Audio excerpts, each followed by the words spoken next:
नमस्कार। आज जो बात करेंगे हम मैरिज के संबंध में करेंगे, विशेष मैरिज अधिनियम। ठीक है ना। इसके अंतर्गत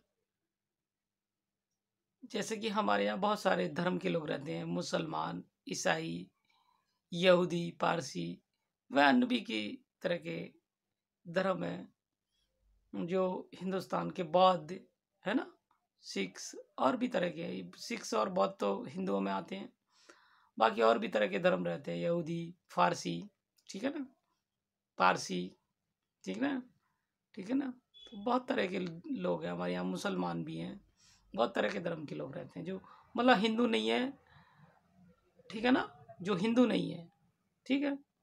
तो इससे पहले जो हमने बात करी थी, एक विशेष विवाह अधिनियम की भी बात करी थी, जिसके अंतर्गत ये सब लोग विवाह कर सकते हैं, अपना रजिस्टर्ड भी करा सकते हैं। उसके अंतर्गत कोई जाति बंधन नहीं है, कोई किसी भी बिरादरी का हो सकता है। आज जो बात करेंगे हम पारसियों, यहूदियों, मुसलमानों के बारे में बात करेंगे। ये तीनों का भी इस तरह का कानून है जो विशेष अधिनियम, विशेष विवाह अधिनियम के अधीन आता है, कि ये लोग भी अपनी शादियां रजिस्टर कर सकते हैं, ठीक है ना।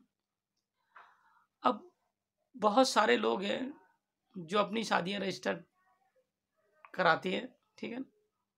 बहुत सारे लोग हैं जो लोग नहीं कराते, क्योंकि एक हमारे यहाँ बहुत सारी इस तरह की परंपराएं रही हैं कि मैरिज को एक देवी अवतार मानते हैं लोग, ठीक है ना। हिंदुओं में तो खासतौर से इसे देवी अवतार माना जाता है, बाकी सब ज़्यादातर मैरिजों में इसे कॉन्टेक्ट मैरिज माना जाता है, ठीक है ना। दूसरे पक्ष के द्वारा, दो पक्षों के द्वारा कॉन्टेक्ट किया गया है वो एक मैरिज है, और वो कॉन्टेक्ट कॉन्टेक्ट बहुत बार वॉइड हो जाता है, जिस कारण से डिवोर्स तक की नौबतें आती हैं, ठीक है ना। हमारे यहाँ बॉम्बे, महाराष्ट्र वगैरह और गोवा वगैरह में पारसी लोग बहुत रहते हैं, यहूदी लोग भी रहते हैं, ठीक है ना, गोवा में भी। तो इस तरह के बहुत सारे राज्य हमारे इस तरह के हैं, श्रीलंका में भी है, ठीक है ना, जो दूसरे धर्म से हैं, जो हिंदू नहीं है। मुसलमानों की भी संख्या काफ़ी हद तक है हमारे यहाँ, तो इसलिए इनके लिए भी विशेष मुस्लिम अधिनियम के तहत मैरिज रजिस्ट्रेशन का भी प्रबंध है। ठीक पारसियों के लिए भी यही व्यवस्था है जो हिंदुओं के लिए, कि आप विवाह अधिकारी नियुक्त, आप वहाँ जाएंगे, आप एक फीस देंगे और अपने सारे डॉक्यूमेंट्स विवाह पक्ष के दोनों पक्षकारों के द्वारा सबमिट किया जाएगा, जिसमें मुस्लिम अधिनियम के लिए भी विशेष अधिकारी विवाह अधिनियम के तहत है, पारसी अधिनियम के तहत भी विवाह अधिकारी नियुक्त है, ठीक यहूदियों के लिए भी है, ठीक है ना। तो हमारे यहाँ जो समाज है, जिस जिस मतलब जिस जिस धर्म के लोग हैं, जिस क्षेत्र में हैं, विशेष तौर से राज्यों में उनके द्वारा उस तरह की रजिस्ट्रेशन की व्यवस्था की गई है, जिससे कि एक सामाजिक और गठबंधन बना रहे, साथ ही साथ लीगल परेशानियां उत्पन्न ना हो। क्योंकि पहले तो कभी इस तरह की प्रॉब्लम्स नहीं होती थी समाज में, लेकिन ये कि बुराई थी जो लीगली ढंग से ख़त्म नहीं की जा रही थी। भारतीय नेताओं के द्वारा इस तरह की बुराइयों को दूर करने की कोशिश की गई है, ठीक है ना।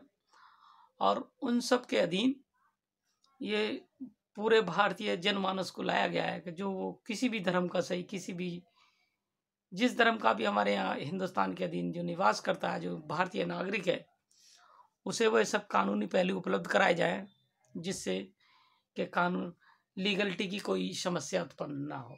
इसीलिए इसके अंतर्गत मुस्लिम विवाह अधिनियम लाया गया, पारसी विवाह अधिनियम लाया गया, यहूदी विवाह अधिनियम लाया गया, ठीक है ना। और भी धर्म है, ये विशेष धर्म हमारे यहाँ पाए जाते हैं, ठीक है ना। इन मुस्लिम धर्म भी विशेष तौर से पाया, वो भी लाया गया, ठीक है ना। उसके भी रजिस्ट्रेशन का प्रावधान किया गया, ठीक है ना। इसी तरह इनके यहाँ दोनों ही तीनों चारों चीज़ों के प्रावधान किए गए, जिसमें मैरिज का भी रजिस्ट्रेशन का भी ध्यान रखा गया, साथ ही इसमें आपका इस चीज़ का भी ध्यान रखा गया कि आपसी झगड़े ना हो, लीगल पैटर्निटी ना हो। तो तलाक का भी विशेष अधिनियम मैरिज के साथ साथ बनाए गए हैं, क्योंकि इनके यहाँ तो ये हिंदू विवाह अधिनियम को छोड़ दें तो बाकी से जितने भी धर्म है ज़्यादातर कॉन्टेक्ट मैरिज माना जाता है, जिस कारण से तलाक की संभावनाएं बनी रहती हैं। चाहे हो ना, वो एक अलग चीज़ है, लेकिन हाँ, यह है कि तलाक की संभावना बनी रहती है, जिस कारण से तलाक अधिनियम भी स्पेशल सेंस के लाए गए हैं और भारतीय समाज के अंतर्गत ज़्यादातर इस तरह के कानून सभी के लिए उपलब्ध हैं। नमस्कार।